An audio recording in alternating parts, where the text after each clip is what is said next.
We've got some pretty good weather this week across the country, with fall working its way down south and some beautiful and refreshing air moving in with it. We've also got some good rain in the forecast for areas that need it in the south, and overall limited severe weather concerns, which we'll always take. But we do have some more active and concerning weather to track, mainly out in the tropics as we enter the statistically busiest month of the hurricane season. I'm Isaiah, and today is the first day of September, and let's get you caught up with all you need to know this week in the world of weather. Let's actually start out in the tropics, because I think this will be where lots of the attention will be turned over the coming weeks. Just wrapping up our season so far, it has overall been pretty quiet. We've been below average for our season in terms of number of named storms, and we've only had 5 so far. We've had some pretty big impacts though, like historic Hurricane Beryl, which exploded into the earliest Category 5 storm ever, and 3 of the 5 storms that have formed have impacted the US. But since Ernesto formed and died away a few weeks back, we've been quiet in the Atlantic. September is a peak month of activity for the season, and we typically see 5 storms in an average year of the month. So we definitely don't think our quiet stretch will last that much longer, and we do expect to see more tropical activity as we go deeper throughout the next few weeks. Right now, we do actually have a few disturbances we're watching out in the Atlantic, especially this one in orange right here, out in the open waters. But there's no immediate threat from any storm, at least for a while, so that's more good news. Zooming in, let's start with this guy here that's really close to home. We've got a surface low that's been hovering off the Texas coast recently, bringing some heavy rain to Houston and Louisiana. With warm ocean waters in the Gulf, there's about a 20% chance or so that this system will be able to briefly attain tropical depression strength, at least as of this recording, but anything that does form would be pretty weak. The biggest impacts will just be that heavy rain threat to coastal Texas and Louisiana, so we'll have to watch out for some flooding there with repeated rounds of rain throughout the week. Further out to sea, this disturbance has a slightly higher chance of developing at about 40% as of this recording. We've got plenty of time to watch it, but the system will enter the Caribbean throughout the next few days and move generally to the northwest. There's a lot of question marks with this though, both on the track and then also just if the system will be able to strengthen and organize. Case in point, let's look at some models here. Model number 1, the American model, strengthens our low into a robust, powerful hurricane. And look at this, we have a pretty big storm moving somewhere into the Gulf as we head into the end of the week. So this would mean some more serious impacts. But look at this, model number 2, the European, shows a much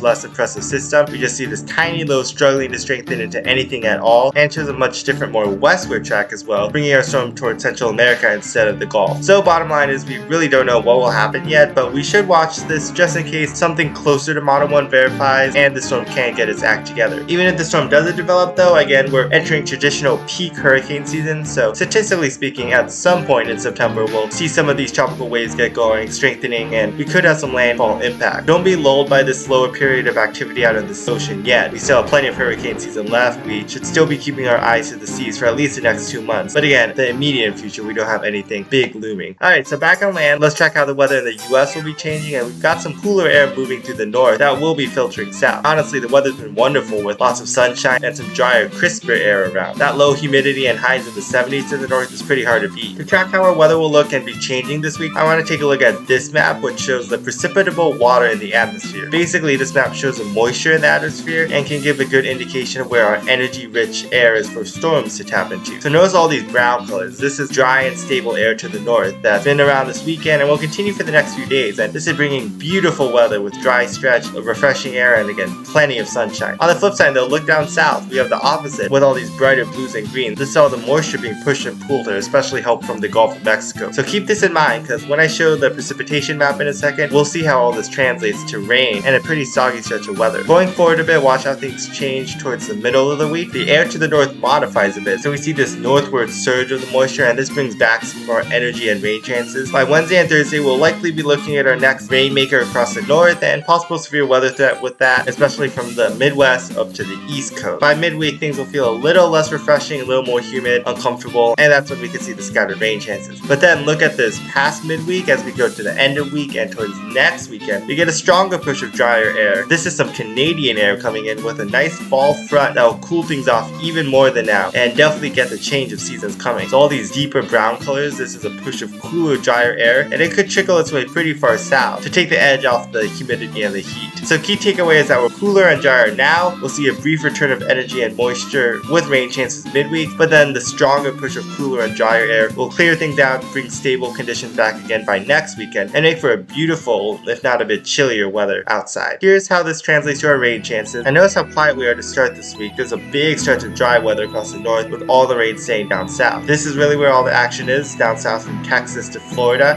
and in between as we get these rounds of rain going starting today for the Labor Day weekend and even into the middle of the week. So definitely be on the lookout for some rain. Keep the rain gear on standby down south. By Wednesday and Thursday, here's that northward push of moisture and humidity ahead of our next system, and we'll see the warmer temperatures along with rain chances returning from the mid-Atlantic to the northern plain. The rain will then push east with the next cold front, and we could possibly see some sort of line of storms here out ahead of it, clearing out the Midwest by Friday and off the coast by Saturday. So the biggest severe weather concerns of the week would likely come somewhere along this line. It's a little too early to pinpoint specifics though. Basically, we're planning a week. Anyone that is not in the south will be drier than not. Anyone from the Midwest, Great Lakes, Northeast, and East Coast. But there will be a narrow window middle to late part of the week that does have some decent rain chances with this front. Even so, rainfall totals for our next week shows that many are staying drier up here from the plains to the Great Lake, and most of the rain is kept along the East Coast and the south with the front. Good news for those who want a quieter stretch without any severe weather, and also good news for the rain down south. Helps take a bit off the edge of the heat and helps out with some of the drought. Temperature wise, we don't have anything too notable, but I did want to point out that cool down with the stronger push of the drier Canadian air by the end of the week. Early to middle of the week, we initially start with this cooler air, but again, we see that surge of warmer air back to the north by Wednesday and Thursday. The highs are back in the 80s. Down south stays at the 80s and 90s, and out west will be pretty warm with similar temps as well. But then here's the late week cold front, and here comes fall with it. Look at these cooler bluish green colors here spilling out from Canada. By Friday morning, we see 40s and 50s morning temps spilling into Dakotas and Minnesota. Highs in the 60s for Friday, even some 50s shown here, and you'll feel that morning chill in the 40s and possibly even upper 30s by this weekend for some parts of the north. Notice the cooler air making it further south through the weekend. Cooler 80s push down to the Gulf Coast, and mornings turn refreshing into the 60s. And then as we get into early next week, the northeast should get some of this cooler air as well, with these 50s and 60s coming in. So this does look like our strongest fall front of the season so far. A pretty good push of cooler air, and we're definitely looking forward for